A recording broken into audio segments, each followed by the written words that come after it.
Sokanten nindakaken adat Idiwidana kanthi ponangengan tiga pecah endhog saka pecah ing saking Kang Mas Bagus Muhammad Syarif Hidayat saka peneting saking Kang garwani Mas Ayu Agus Suranti. Ponangan tiga iki muka wujudake pecah endhog kanthi karupa loro kuning sing pethak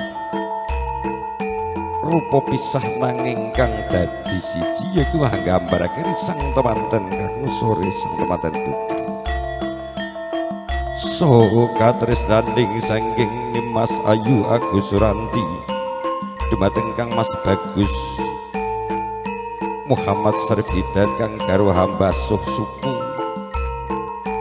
awujudake kaos katresnane ora ana bektine dumateng kang garwa. Mugi-mugi tansah amanggih kabejan kamulyan anggoning bebrayaan tansah ngwujudake raos katresnane.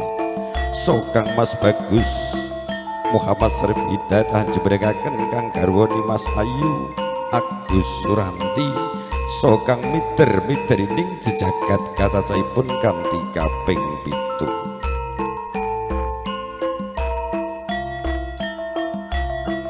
Titi Purno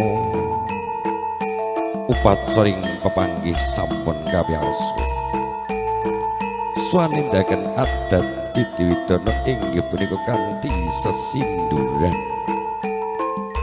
Sesinduran kapipiting saking Bapak Untung Rahayu sang Ibu Muslimah kang tinujuning ugian kang tinuju putanipun kang tinujuning kursi gading damparing kencana.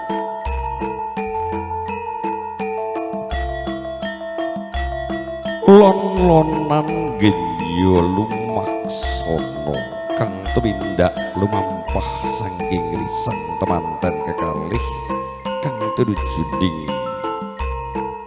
kursi plakramitanipun kang tinujuning kursi panghagian. Sopo kang dipun haturaken putanipun kang dipun mengemban saking Ibu Tika semonggo kang dipun lumampah risang temanten kekalih kang tinujuning kursi plakrami semonggo.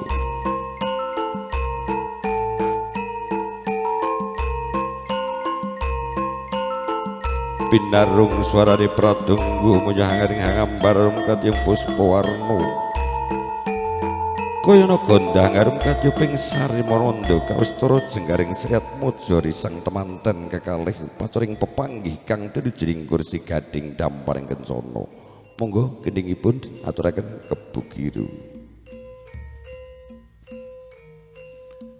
Kang banget pengati-atine Bapak Untung Rahayu sing Ibu Muslimah ngagem putrane kang tinujuning kursi gading damparing kencana.